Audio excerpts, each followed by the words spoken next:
Hi there, my name is Laura Philbach. I am the Nutrition Education Manager at Hunger Free Vermont, and I would like to thank you for volunteering with our Learning Kitchen series.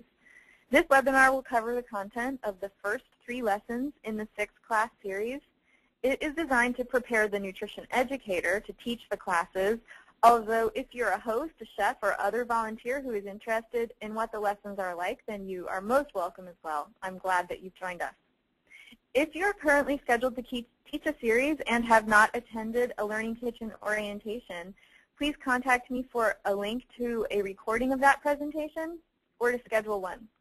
My contact information is available on the last slide. So let's get started with Lesson 1,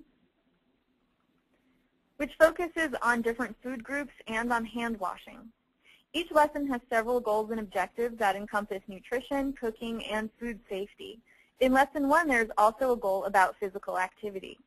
The specific goals for Lesson 1 are to eat the recommended amounts of fruits and vegetables, to improve hand washing technique and wash hands more often, to increase the use of modified recipes, to increase the knowledge of physical activity. But before we get into those topics, I'd like to take a quick moment for a couple of logistical reminders. Please make sure that you print out the attendance sheet from the online toolkit at our website and bring it with you each week. We will be collecting this at the end of the series and using the information to report on our program. Remember that you'll need to have a minimum of 8 participants at the first class. Maintaining regular attendance can be challenging sometimes, especially when working with busy parents of young children. We encourage you and your host to discuss strategies to keep attendance strong. Providing child care is very helpful for many adult series, and weekly reinforcements might also be effective. If at all possible, we recommend holding your classes during a time when participants are already scheduled to convene, like as part of a weekly meeting, a play group, or a support group. If you find that you are consistently getting very low attendance, please give us a call so that we can work together to figure out the best plan for your particular class. The second logistical note is to remind you to administer the pre-evaluation at the beginning of your first class. Like the attendance sheet, these can be found in the online toolkit at our website, www.hungerfreevt.org. Remember to market this series carefully, and please avoid calling it a test. Market the evaluation carefully. Let the participants know that you will not grade them and that by filling them out, they are providing helpful information for us at Hunger Free Vermont, which we use to make these classes the best that they can be. Finally, I'd like to encourage you to take some time to establish rapport and get to know what participants are hoping to gain from this experience. Remember that your participants are coming from lots of different places, and many will have prior knowledge about the topics our classes address. Use these classes as an opportunity to share ideas and skills and be open to the contributions that each person has to make. Throughout the series, you'll be discussing ways to make healthy changes in the way that you eat. Sometimes making changes to our habits can feel like climbing a huge mountain. It will take effort and patience and practice. So you'll want to emphasize how each step we take takes us closer to our goals, and so starting small can be the best way to truly make a difference. For example, when I started jogging a new route in my neighborhood, I started by jogging on the flat parts and walking up the hills. Eventually, I started jogging up one hill and then another until I could do the whole thing. It probably took me the better part of a year before I could run the whole route without walking at all. So I invite you to think about examples from your own life that illustrate the value of persistence and commitment to whatever goal was important to you. One change that can make a big difference is becoming aware of portion sizes. When it is time to cook, help the chef get started by introducing the recipes and talking about how the meal that you are making might relate to the My Plate model. After the cooking activity, once it is time to eat, you or the chef should prepare 2 sample plates, one with oversized portions that might be served in a restaurant and one with reasonable portions. Use discussion prompts in the educator guide to reflect on portion sizes. Practice this activity every week so that participants can get used to recognizing reasonable portions. Notice how the size of the serving vessel makes the portion seem reasonable. One strategy to try at home is to use smaller plates and bowls. For example, I always serve ice cream at home in the smallest bowls that we have, which are actually baby bowls from when my kids were small. Since they are small, I can fill them right up, and so it doesn't seem like I am skimping on ice cream. Now it's time to talk about how everyone needs the same, not everyone needs the same sized portions of food because our nutritional needs vary based on age, gender, activity level, among other things. This is when you'll do the My Plate activity that is included in the supplement to your guide and that you may have participated in at the Learning Kitchen orientation. Please note that this will replace the My Pyramid activity that is in the book. Finally, take time to have participants fill out the My Goal handout in their handbooks, reiterating the virtues of starting with small steps. Let them know that keeping records can be a helpful strategy for making lasting changes. I'd like to encourage you to do the weekly goal setting activity as well, along with your host and chef and any other people helping with your group. And you can also make extra copies in case participants would like to take them home and share them with their families.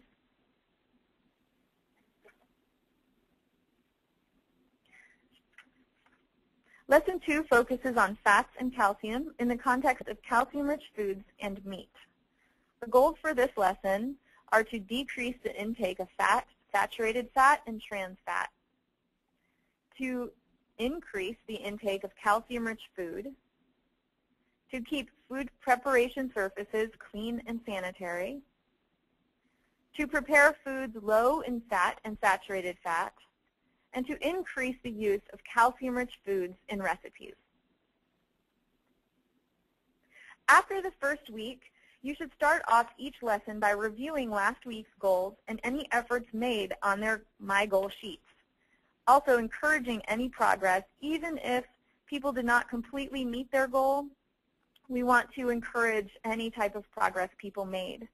Think about and discuss any barriers that were encountered and use this as an opportunity for the group to share strategies that might work for them. Flexible funds can also be used for incentive items if you have any to spare, which is something that you can talk about with the host. However, lots of positive feedback and encouragement can also go a long way in encouraging participation. The first part of this lesson is about fat and about the implications of eating too much saturated fat. There are several activities in this lesson designed to demonstrate where fat is found in the diet and also about how to make lower fat choices, the idea being that many high-fat foods are also high in saturated fat. Therefore, decreasing total fat intake is one way to decrease saturated fat intake. You will also talk about serving sizes for meat so that people can choose appropriate amounts based on their personal recommendations. This is what the deck of cards represents, a 3-ounce serving of meat. Here are some examples of activities in this lesson. If you look closely at this slide, you can see 2 plates of food on the table. These are actually rubber food models, which you will have in your kits. It may not be easy to read the flip chart, but it is listing the food on each plate and how much that food would cost. Plate A includes an 8-ounce strip steak, half cup of mashed potatoes, and a half cup of corn. Plate B includes 3 ounces of chicken, a half cup of peas, a half cup of carrots, and a baked potato. The purpose of this activity is to point out what counts as a serving of meat, and that is generally about the size of a deck of cards, as I mentioned. It is also designed to point out the cost difference between large and small portion sizes and generate discussion about how people's families might feel about being served a meal comparable to plate B. It is also an opportunity to look at serving sizes in the context of individual recommendations, which, by the way, for my 2,000 calorie level is 5.5 ounces per day. Please also note that a flip chart is a great tool for prompting discussion. You will notice several places in the curriculum where it will be helpful to prepare some lists or charts to use during class, so I highly encourage you to use one.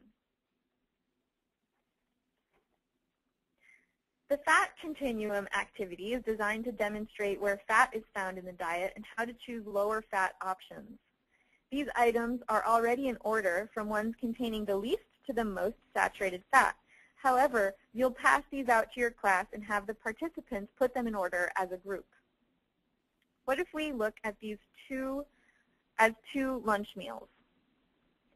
Let's compare the nutrition information. So if the food to the left of the line is one lunch and the food to the right of the line is another lunch, we can compare the nutritional value of each of these meals. Now, if you remember that my daily calorie allowance was 2,000 calories, if I eat the cheeseburger meal, I have eaten over half of my daily allotment. Furthermore, if I look at the fat range for my calorie level, which you will have on a chart for all the different calorie levels, you'll see that this meal has way more saturated fat than I should eat in an entire day. This is a good opportunity to reinforce balancing meals and making choices. For example, if I really wanted to eat a cheeseburger, what other choices could I make that would help me stay within my recommended fat range and prevent buildup in my arteries? Perhaps I could get some milk or water instead of the milkshake, or I could order smaller portions of these foods and balance this meal with lighter meals for the rest of the day. The second part of the lesson focuses on foods that contain calcium, which, unlike fat, is something we want folks to increase their consumption of. You will also reinforce the idea of making low-fat choices among calcium-rich foods. You'll use your flip chart to brainstorm ideas with the class about why calcium is important and ways people can get enough of it. And finally, participants use this worksheet to actually analyze their calcium intake and see how close they come to their personal recommendation, which for most adults is 1,000 milligrams per day. And here is the chart that shows that. Also, you can see that there are foods, you can see different amounts of calcium in the different foods, and the foods with the highest amounts of calcium are yogurt and Swiss cheese. Note that choosing foods from the milk group without added extras gives you the same amount of calcium or more, but lower amounts of fat, saturated fat, added sugar, and calories. So this is a good time to talk about sometimes foods, foods that you may not choose every day, but that you enjoy choosing from time to time. And also there are non-dairy foods listed, and some of the highest calcium levels can be found in orange juice with added calcium, which might be a good option if somebody doesn't enjoy drinking milk.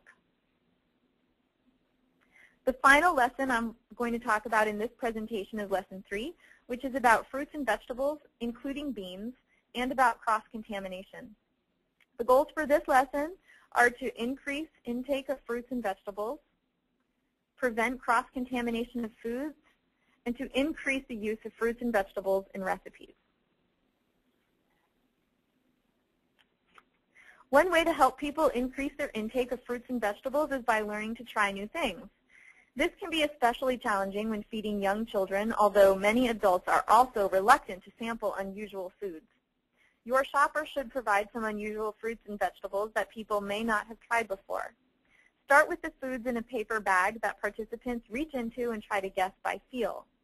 Once they have tried the foods, compare their feelings to how their children might feel trying new foods. You can use this opportunity to brainstorm ways to increase consumption of fruits and vegetables in kids, as well as any barriers the participants themselves might need to overcome. Next, you'll use labels in your kit to discuss the difference in nutrients and sodium content between different types of canned and frozen produce. Use this as an opportunity to revisit the idea of extras, foods or additions to foods like added sugar and fat that don't help you meet your recommended amounts for a food group. For example, with plain yogurt versus flavored, the added sugar and flavorings would be considered extras. Extras should be used sparingly so that you don't take in too many calories. For example, would be the extra sugar in canned fruit with syrup. The syrup would count as an extra since the added sugar adds extra calories but not extra nutrients. Beans are plant foods, so they can be considered vegetables. However, they are also great sources of protein, which means they can also be counted toward the protein recommendation on my plate. You'll have several bags of dried beans in your materials to identify and discuss with your participants. Point out that beans can be used as an economical substitution for meat, like vegetarian chili, or to stretch meat further, as in a meat and bean chili. There is an optional activity to prepare our Better Bars recipe before class and let participants sample them. These taste a lot like gingerbread, however, contain a secret ingredient of mashed beans for added protein. If you have the time, I encourage you to make them and do this activity. Thank you for your time, and I hope that you're feeling ready to get started with your Learning Kitchen series. Please get in touch with me with any questions that you have or if there's anything else that you need in preparation for your first class.